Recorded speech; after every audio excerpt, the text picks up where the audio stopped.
तुलसी में रोज जल चढ़ाने और तुलसी के पास दीपक जलाने से क्या फल मिलता है। एक बार की बात है, देवी सत्यभामा भगवान श्री कृष्ण के पास आती है और उनसे पूछने लगती है, हे स्वामी, आप नित्य तुलसी को जल देते हैं और देवी रुक्मणी नित्य तुलसी के पास दीपक जलाती है। इसके पीछे का क्या रहस्य है? कृपया आप मुझे तुलसी को जल देने और तुलसी के पास दीपक जलाने का महत्व सुनाइए। भगवान श्री कृष्ण कहते हैं, हे देवी सत्यभामा, तुमने अत्यंत महत्वपूर्ण प्रश्न किया है। देवी तुलसी लक्ष्मी का ही अवतार है। देवी तुलसी भगवान विष्णु को अत्यंत प्रिय है, इसलिए यह मुझे भी सबसे अधिक प्रिय है। मासों में कार्तिक और वनस्पतियों में मुझे तुलसी प्रिय है। जो भी मनुष्य तुलसी को जल देता है, उस पर मेरी कृपा सदैव बनी रहती है। जो भी मुझे तुलसी पत्र डालकर भोग चढ़ाता है, मैं उसे प्रेम से स्वीकार करता हूँ। तुलसी पत्र के बिना मैं किसी भी प्रकार का भोग स्वीकार नहीं करता हूँ। हे देवी, अब मैं तुम्हें तुलसी को जल देने और तुलसी के पास दीपक जलाने का महत्व सुनाता हूँ। इसलिए तुम इस कथा को ध्यान से सुनो। जो भी स्त्री इस कथा को ध्यान से पूरा सुनती है, वह सदा सुहागन रहती है। उसके घर में सुख समृद्धि आती है और दरिद्रता का नाश होता है। देवी सत्यभामा कहती है, हे स्वामी, मैं इस कथा को ध्यान से पूरा सुनूंगी। कृपया आप मुझे वह कथा कहिए। तब भगवान श्री कृष्ण देवी सत्यभामा को वह कथा सुनाने लगते हैं। भगवान श्री कृष्ण कहते हैं कि हे देवी, मध्य देश में श्याम शर्मा नाम का एक वैश्य अपनी पत्नी के साथ रहा करता था। वैश्य के पास किसी चीज की कोई कमी नहीं थी। ईश्वर की कृपा से उसके पास सब प्रकार के सुख ऐश्वर्य थे, किंतु उस वैश्य की कोई संतान नहीं थी, जिस कारण से वह सदैव दुखी रहा करता था। उसे वैद्य ने संतान प्राप्ति के लिए कई उपाय बताए। उसने दान धर्म किया, अनेक प्रकार के वैद्य भी बुलाए। उसने नाना प्रकार के उपचार भी किया, किंतु फिर भी उसे कोई संतान नहीं हो रही थी। फिर एक दिन वह वैश्य महामुनि वशिष्ठ जी से मिलने के लिए उनके आश्रम पर जाता है। मुनि वशिष्ठ श्याम शर्मा का स्वागत करते हैं और कुशल मंगल पूछते हैं। तब वह श्याम शर्मा मुनि वशिष्ठ जी से कहता है कि हे मुनिवर, मैं अत्यंत दुखी हूँ। मेरी कोई संतान नहीं है और संतान के बिना मेरा उद्धार कैसे होगा। मैंने संतान प्राप्ति के लिए अनेक उपाय भी किया, किंतु मुझे संतान नहीं हो रही है। कृपया आप ही बताइए कि मुझे किस कारण से पुत्र की प्राप्ति नहीं हो रही है। क्या मुझसे जाने अनजाने में कोई पाप हुआ है? तब मुनि वशिष्ठ अपनी दिव्य दृष्टि से श्याम शर्मा के पूर्व जन्म के बारे में जान लेते हैं। वशिष्ठ जी कहते हैं कि हे वत्स, पिछले जन्म में तुम्हारे द्वारा घोर पाप हो गया था। इस कारण से तुम्हें इस जन्म में संतान सुख प्राप्त नहीं हो रहा है। श्याम शर्मा कहता है, हे मुनिवर, कृपया मुझे बताइए, पिछले जन्म में मुझसे कौन सा पाप हुआ था और उस पाप से मुक्त होने के लिए मुझे कौन सा उपाय करना चाहिए। वशिष्ठ जी कहते हैं, हे वत्स, पिछले जन्म में तुमने जो अपराध किया था उसके विषय में सुनो। पिछले जन्म में तुम एक अहंकारी वैश्य थे। तुम्हारा जन्म धनवान कुटुंब में हुआ था। तुमने पिछले जन्म में एक गाय को अत्यंत दुख दिया था। एक दिन एक गाय भूख और प्यास से व्याकुल होकर तुम्हारे द्वार पर आई थी, किंतु तुमने उस गाय को न रोटी खिलाई, न चारा खिलाया और न ही उसे जलपान कराया। तुमने बड़ी ही निर्दयता से उस गाय को अपमानित करके घर से निकाल दिया। उस गाय ने अभी अभी बछड़े को जन्म दिया हुआ था और भूख से व्याकुल होने के कारण वह गाय वहीं पर मूर्छित होकर गिर पड़ी और उस दिन वह अपने बछड़े को दूध नहीं पिला पाई। इसलिए इस गाय ने तुम्हें श्राप दे दिया था। इस गाय के श्राप के कारण तुम्हारी ऐसी दुर्दशा हुई है। उस गाय के श्राप के कारण तुम्हें इस जन्म में संतान नहीं हो रही है। वशिष्ठ जी की बात सुनकर उसे श्याम शर्मा को बड़ा दुख हुआ और वह स्वयं को कोसते हुए कहने लगा, हाय, यह मैंने क्या किया। एक बेचारी दुखी गौ माता की सेवा नहीं की। मैंने बहुत बड़ा अपराध किया है और उसी का दंड मुझे भोगना पड़ रहा है। श्याम शर्मा वशिष्ठ जी से कहता है, हे मुनिवर, मुझसे बहुत बड़ा अपराध हुआ है। अब मैं इस पाप का प्रायश्चित कैसे करूं? कृपया आप ही मुझे मार्गदर्शन कीजिए। मैंने जो पाप किया है उससे मुक्ति का कोई तो उपाय अवश्य होगा। मैं अपना सब कुछ देकर उसे पाप का प्रायश्चित करूंगा। कृपया आप ही कोई उपाय बताइए। मुझे संतान प्राप्ति कैसे हो सकती है?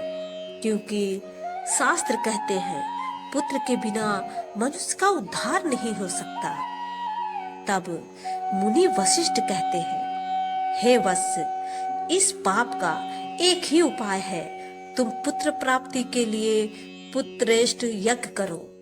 इसी यज्ञ के फल स्वरूप तुम्हें संतान की प्राप्ति होगी। इस यज्ञ को संपन्न करके तुम ब्राह्मण को भोजन कराओ, वस्त्र और गाय का दान करो, तभी तुम्हें इस पाप से मुक्ति मिलेगी।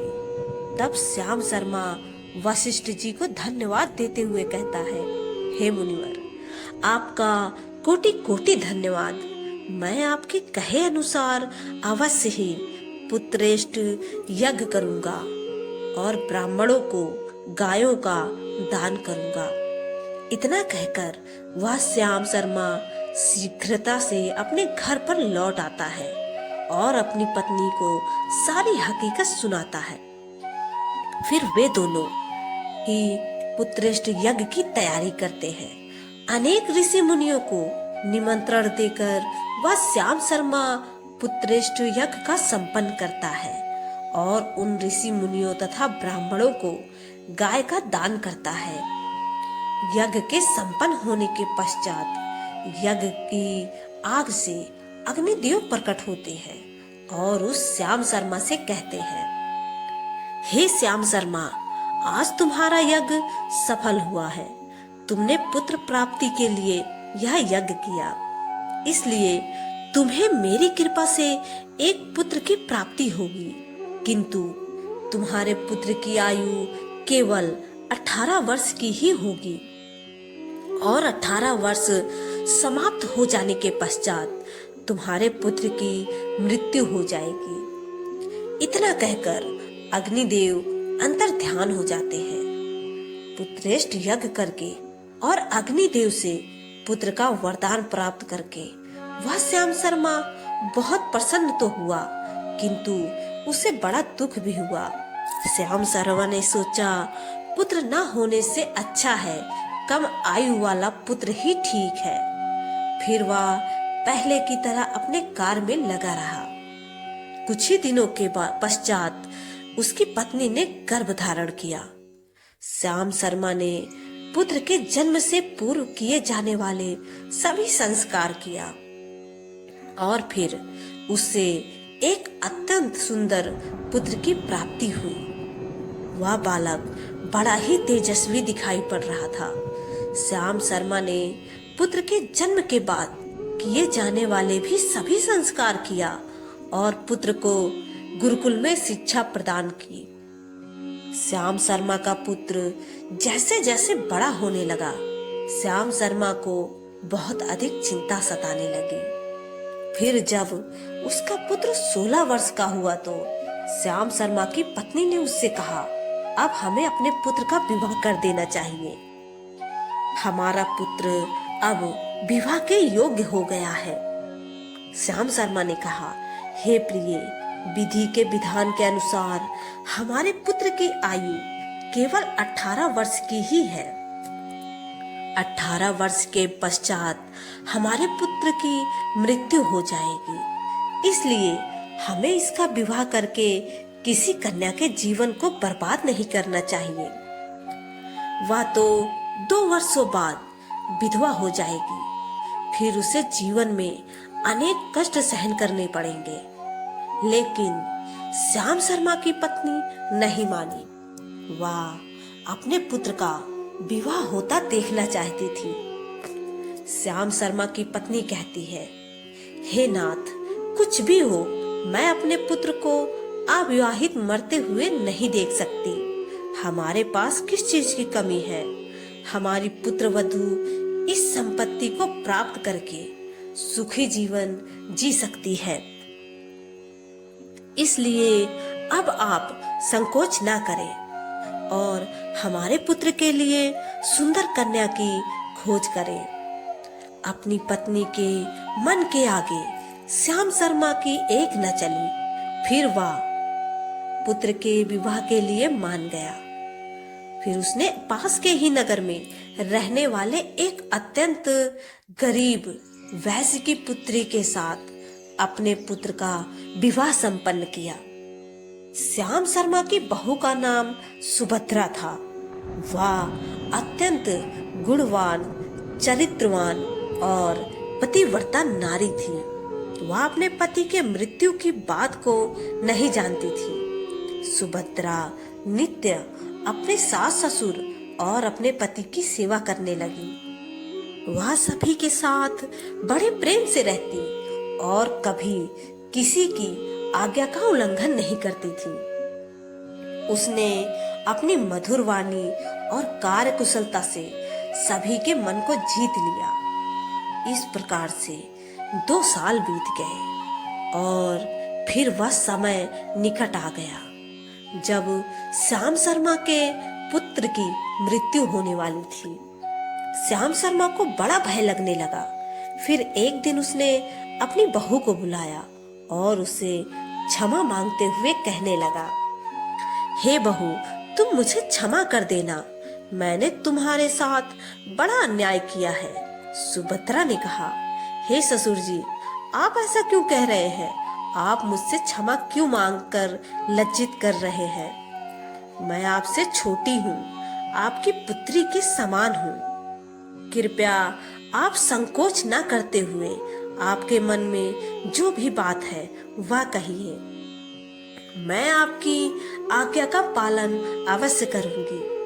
फिर श्याम शर्मा कहने लगा, हे पुत्री, तुम कल्याणी हो, तुम एक महान पतिव्रता हो, किंतु मेरे पुत्र के साथ तुम्हारा विवाह होने से पूर्व मैंने तुमसे एक बात छुपाई है।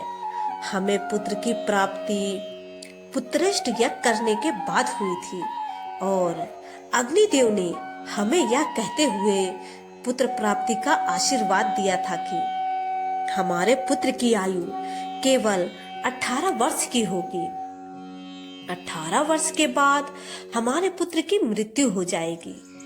अपने ससुर की बात सुनकर सुभद्रा ने कहा, हे ससुर जी, बस इतनी सी बात, आप चिंता न कीजिए। मैं आपको वचन देती हूँ कि आपकी पुत्रवती मैं कभी विधवा नहीं होंगी। आपके पुत्र के प्राणों की रक्षा मैं करूंगी। आप बस मुझे एक दीपक, जल का घड़ा और एक गाय लाकर दीजिए। मेरे पति के प्राणों की रक्षा इन्हीं से होगी। सुभद्रा की बात सुनकर श्याम शर्मा को बड़ा आनंद हुआ और वह कहने लगा, हे बहू, जैसी तुम्हारी इच्छा, मैं तुम्हें वह सब चीज लाकर देता हूँ। इतना कहकर श्याम शर्मा ने अपनी बहू को वह तीनों चीज ला कर दी। फिर जब वह दिन निकट आ गया जिस दिन सुभद्रा के पति की मृत्यु होने वाली थी, उस दिन सुभद्रा ने सुबह उठते ही तुलसी को जल चढ़ाया और उसे प्रणाम करते हुए तुलसी के पौधे पर एक चुनरी बांध दी और तुलसी माता से प्रार्थना की, हे तुलसी माँ, मैं आपको चुनरी चढ़ा रही हूँ, कृपया अब तुम ही मेरे सुहाग की रक्षा करना। फिर सुबह के समय यमराज का एक दूत श्याम शर्मा के पुत्र के प्राण लेने के लिए उसके घर पर आ गया। जैसे ही वह घर में प्रवेश करने लगा, तब तुलसी के पौधे ने उसे रोक दिया और कहा, हे यमदूत, इस घर में निवास करने वाली स्त्री ने मुझे चुनरी चढ़ाई है और इसलिए अब इसके सुहाग की रक्षा मैं कर रही हूँ। तुम इसके घर में प्रवेश नहीं कर सकते। इतना कहकर तुलसी ने यमराज के उस दूत को घर में जाने से रोक दिया। वह दूत भयभीत होकर सुभद्रा के पति के प्राण लिए बगैर ही यमपुरी लौट गया। यमपुरी में जाकर उसने यमराज से कहा, हे धर्मराज, मैं धरती लोक पर एक पुरुष के प्राण लेने के लिए गया था, किंतु तुलसी के पौधे ने मेरा रास्ता रोका। उस तुलसी के पौधे के कारण मैं घर में प्रवेश नहीं कर पा रहा हूँ। इस बात पर यमराज को बड़ा क्रोध आ गया। फिर उन्होंने अन्य दो दूतों को बुलाया और कहा, तुम शाम के समय सुभद्रा के घर पर जाओ। जब तुलसी का पौधा सो रहा होगा, तुम उसके पति के प्राण लेकर यमलोक आ जाओ। फिर शाम के समय यमराज के दो दूत सुभद्रा के घर की ओर निकल पड़े।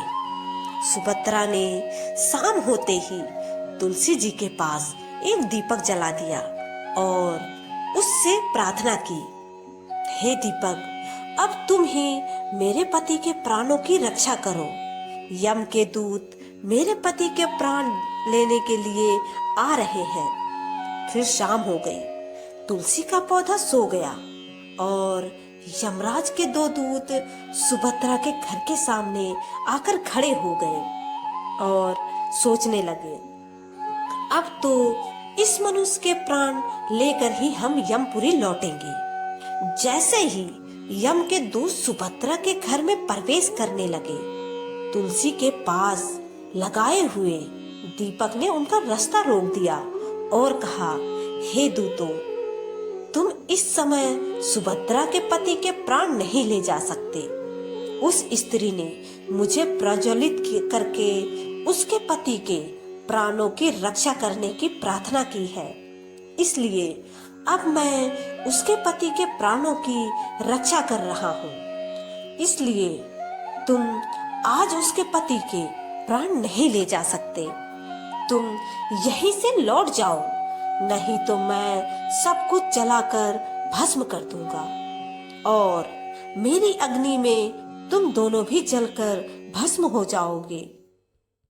उस दीपक की बात सुनकर यमराज के दोनों दूत अत्यंत भयभीत हो गए और फिर से लौटकर यमराज के पास चले गए। वहां पर जाकर उन्होंने यमराज को सारा वृत्तांत सुनाते हुए कहा, हे यमराज, आपकी आज्ञा का पालन करते हुए हम दोनों शाम के समय उस पुरुष के प्राण लेने के लिए गए थे, किंतु तुलसी के पास लगाए हुए दीपक ने हमारा रास्ता रोक दिया, इसलिए हम खाली हाथ ही लौट आए हैं। यह सुनकर यमराज को बड़ा क्रोध आ गया। फिर उन्होंने अन्य 4 दूतों को बुलाया और कहा, अब तुम सुबह उस सुभद्रा के जागने से पहले जाओ और उसके पति के प्राण लेकर आ जाओ। यमराज की आज्ञा पाकर दूत सुबह सुभद्रा के घर की तरफ जाने लगे, लेकिन इधर सुभद्रा ने रात को ही घर के दरवाजे के सामने जल से भरा हुआ लोटा रख दिया और उससे प्रार्थना की, मेरे पति की रक्षा कीजिए। यम के 2 दूत मेरे पति के प्राण लेने के लिए आ रहे हैं। अब आप ही मेरे सुहाग की रक्षा कर सकते हैं। इतना कहकर वह सुभद्रा सोने के लिए चली गई। इधर यम के दूत सुबह सुभद्रा के जागने से पहले ही उसके घर पर पहुंच गए। जैसे ही वह घर के अंदर प्रवेश करने लगे, तब उस लोटे के अंदर भरे हुए जल ने कहा, तुम रुक जाओ, अब तुम इस घर में प्रवेश नहीं कर सकते। यह घर अब मेरी सुरक्षा में है। मैं सुभद्रा के पति के प्राण तुम्हें लेकर जाने नहीं दूंगा।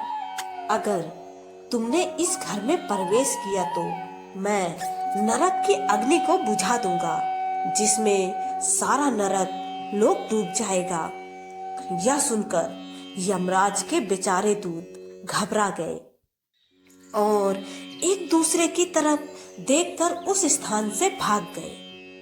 वे सभी यम के दूत यमराज के पास लौट गए और उनसे कहने लगे, हे धर्मराज, आपकी आज्ञा का पालन करने के लिए हम चारों सुबह सुभद्रा के जागने से पहले ही उसके पति के प्राण लेने के लिए पहुंच गए थे, किंतु सुभद्रा के घर के बाहर रखे हुए जल के लोटे ने हमारा मार्ग रोक लिया और इसी कारण से हम उसके घर में प्रवेश नहीं कर सके। अब यमराज को बहुत ही अधिक क्रोध आ गया। इस बार उन्होंने 8 यमदूतों को बुलाया और कहा, हे यमदूतों, अब शीघ्रता से जाओ और बलपूर्वक उस मनुष्य के प्राण खींचकर यमलोक ले आओ। फिर वह 8 यमदूत यमराज की आज्ञा का पालन करते हुए पृथ्वी लोक पर उस सुभद्रा के घर के पास आते हैं, तो देखते हैं उस सुभद्रा के घर के सामने एक गाय खड़ी है। सुभद्रा ने यमदूतों के आने से पहले ही अपने घर के सामने गाय को बांध दिया था और गौ माता से विनती की, हे गौ माता, आज यमदूत मेरे पति के प्राण लेने के लिए आ रहे हैं। अब आप ही मेरे सुहाग की रक्षा कर सकती हो। हे गौ माता, मैं आपकी शरण में आई हूँ, कृपया मुझे विधवा होने से बचा लीजिए। उस गाय ने कहा, हे पुत्री, तुम चिंता मत करो, तुम्हारे पति के प्राणों की रक्षा मैं स्वयं करूंगी। मेरे होते हुए यम के दूत तुम्हारे घर में प्रवेश नहीं कर पाएंगे, इसलिए तुम चिंता से मुक्त होकर घर में अपने पति की सेवा करो। फिर जैसे ही वे यमदूत घर के अंदर प्रवेश करने के लिए आगे बढ़ते हैं, तब वह गाय उन्हें रोक देती है और कहती है, इस घर में तुम लोग प्रवेश नहीं कर सकते। इस घर की रक्षा मैं कर रही हूँ। मेरे रहते कोई भी इस घर के अंदर प्रवेश नहीं कर सकता। यदि तुमने घर के अंदर प्रवेश करने का प्रयत्न किया तो मैं तो तुम सभी को श्राप दे दूंगी। अगर तुम्हें इस घर के अंदर प्रवेश करना है तो तुम्हें पहले मेरे प्राण लेने पड़ेंगे और तुम सभी को गौ हत्या का पाप लगेगा, जिसका कोई प्रायश्चित नहीं है। वहां पर उपस्थित सभी यमदूत गाय के द्वारा श्राप देने की बात सुनकर भयभीत हो गए। वे जानते थे कि गाय के द्वारा दिए गए श्राप से कोई मुक्त नहीं रह सकता और गौ हत्या तो संसार का सबसे जघन्य अपराध और महापाप है, जिसका कोई प्रायश्चित भी नहीं है। इसलिए वे सभी वहां से लौटकर यमराज के पास चले गए। यमराजपुरी जाकर उन यमदूतों ने यमराज को कहा, हे धर्मराज, उस सुभद्रा के पति के प्राणों की रक्षा एक गाय कर रही है। उस गाय ने हमें श्राप देने की बात कही, इसलिए हम सभी भयभीत होकर वापस लौट आए हैं। हम में गाय का सामना करने की शक्ति नहीं है। उन यमदूतों की बात सुनकर यमराज आंख बबूला हो गए और स्वयं भैंस पर सवार होकर पृथ्वी लोक की ओर निकल पड़े। यमराज अपने भैंस पर सवार होकर उस सुभद्रा के घर के पास चले आते हैं। यमराज को अपने घर के सामने खड़ा हुआ देखकर सुभद्रा भयभीत हो जाती है और जल्दी से आकर यमराज के चरण स्पर्श करके उन्हें नमस्कार करती है और उनकी स्तुति करने लगती है। हे यमराज, आप तो तीनों लोकों के प्राणियों पर कृपा करने वाले महान देवता हैं। इस संसार के समस्त प्राणियों के पाप और पुण्य का लेखा जोखा आप अपने पास रखते हैं। हे न्याय के देवता धर्मराज, मैं सत्य धर्म का पालन करने वाली पतिव्रता स्त्री हूँ। मैं आपको बारंबार नमस्कार करती हूँ। कृपया मुझे आशीर्वाद दीजिए। सुभद्रा के द्वारा की गई स्तुति से यमराज अत्यंत प्रसन्न होते हैं और उन्हें अनजाने में ही सदा सुहागन रहो ऐसा कहकर आशीर्वाद देते हैं। फिर जब यमराज सुभद्रा के पति के प्राण ले जाने के लिए आगे बढ़ते हैं तो सुभद्रा कहती है, हे धर्मराज, आपने अभी मुझे सदा सुहागन रहने का आशीर्वाद दिया है और अब आप मेरे पति के प्राण लेने जा रहे हैं। इससे तो आपका आशीर्वाद झूठा साबित हो जाएगा। यह सुनकर धर्मराज रुक जाते हैं और सुभद्रा की ओर देखकर मुस्कुराने लगते हैं। सुभद्रा के निर्मल हृदय और अपने पति के प्रति समर्पण भाव को देखकर यमराज अत्यंत प्रसन्न होते हैं। सुभद्रा की ओर देखकर यमराज कहते हैं, हे पुत्री, आज तुमने साक्षात मृत्यु को ही पराजित किया है। मैं तुम्हारे पतिव्रत धर्म से अत्यंत प्रसन्न हूँ। अब मैं तुम्हारे पति के प्राण छोड़ देता हूँ। तुम्हारी जो भी मनोकामना है वह मुझसे मांग लो। तब सुभद्रा ने कहा, हे धर्मराज, मैं अपने पति के लिए 100 वर्ष की आयु मांगती हूँ। मेरे लिए मेरे पति ही परमेश्वर हैं। मैं अपने पति को छोड़कर जीवित नहीं रह सकती, इसलिए आप मुझे यही वरदान दीजिए। तब यमराज प्रसन्न होकर कहते हैं, तथास्तु। हे कल्याणी, आज से जो भी स्त्री अपने घर के सामने तुलसी का पौधा लगाती है, तुलसी के पास शाम को दीपक जलाती है, जिस घर के सामने गाय बंधी होती है और जो स्त्री अपने घर के सामने जल का लोटा रखती है, उसके घर में कभी मेरे दूत प्रवेश नहीं करेंगे। इतना कहकर यमराज उस स्थान से अंतर ध्यान हो जाते हैं। भगवान श्री कृष्ण कहते हैं, हे देवी, इस प्रकार से उस सुभद्रा ने अपने पतिव्रता धर्म का पालन करके उसकी मृत्यु को टाल दिया था। इसलिए जो भी स्त्री अपने घर के सामने तुलसी का पौधा लगाती है, रोज शाम को तुलसी के पास दीपक जलाती है, उसके घर में मृत्यु प्रवेश नहीं करती। जिस घर के सामने गाय बंधी होती है, उस घर में कभी दुख दरिद्रता नहीं आती है। जो स्त्री अपने घर के सामने जल से भरा लोटा रखती है, उस घर में कभी शोक नहीं होता है। तो दोस्तों, इस प्रकार से भगवान श्री कृष्ण ने देवी सत्यभामा को तुलसी के पास दीपक जलाने का महत्व सुनाया। जय श्री कृष्ण। दोस्तों, आपको ये कथा कैसी लगी कृपया कमेंट करके जरूर बताएं। वीडियो पसंद आया हो तो लाइक करें, कमेंट में जय कृष्णा अवश्य लिखें और ऐसी ही और भी बहुत सारी कहानियाँ को सुनने के लिए चैनल को सब्सक्राइब जरूर करें। धन्यवाद।